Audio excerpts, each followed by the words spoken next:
খোলা সমুদ্রের বুকে ঘটে গেল এক অবিশ্বাস্য এবং রহস্যময় ঘটনা।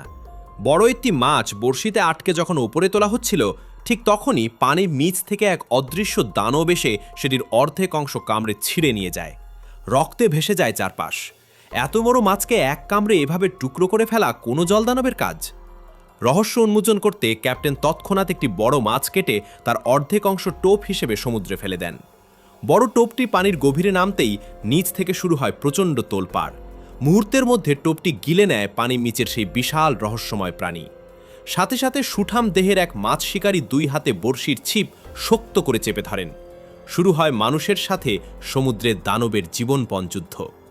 একের পর এক টানে প্রায় ১০০ মিটার সুতা এক ছটকায় বেরিয়ে যায়। কয়েক মিনিট টানাটানির পর বিশাল দানবটির শক্তি কিছুটা কমে এলে শিকারী সুযোগ বুঝে চাকা ঘুরিয়ে সুতা গুটাতে থাকেন। ছিপের বাঘ দেখেই বোঝা যাচ্ছিল পানির নিচে থাকা এই দানবের ওজন অন্তত ২০০ কেজি বা তারও বেশি। এমন তাগড়া একজন মানুষকেও সে একেবারে নাস্তানাবুদ করে ছেড়েছে।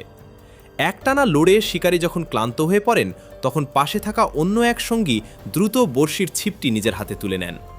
দেখতে দেখতে প্রায় ২০ মিনিট পার হয়ে গেলেও পানির নিচের প্রাণীটির শক্তি যেন কমছিলই না।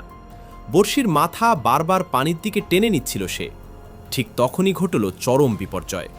দানবের প্রচণ্ড এক হ্যাচকা টানে মরমর শব্দে ভেঙে টুকরো হয়ে গেল $১,০০০ মূল্যের দামি হাইটেক বড়শির ছিপ। কিন্তু ভাগ্য ভালো, মাছটি সুতা থেকে খুলে যায়নি। হাত দিয়ে ভাঙা ছিপ ধরেই চলে অবিরত লড়াই। টানা ৩৮ মিনিটের চরম শ্বাসরুদ্ধকর লড়াই শেষে পানির ওপরে ভেসে উঠল প্রায় ৩০০ কেজি ওজনের এক বিশালাকার দৈত্যাকার গলিয়াত ক্রুপার। খুশিতে পানির জলে ঝাঁপিয়ে পড়ল সঙ্গীরা। কিন্তু রহস্য তো রয়েই গেল, কারণ এই প্রজাতির মাছ আস্ত গিলে খেলেও কামড়ে ছিঁড়ে খেতে পারে না। তাহলে সেই প্রথম মাছটিকে অর্ধেক করে দিয়ে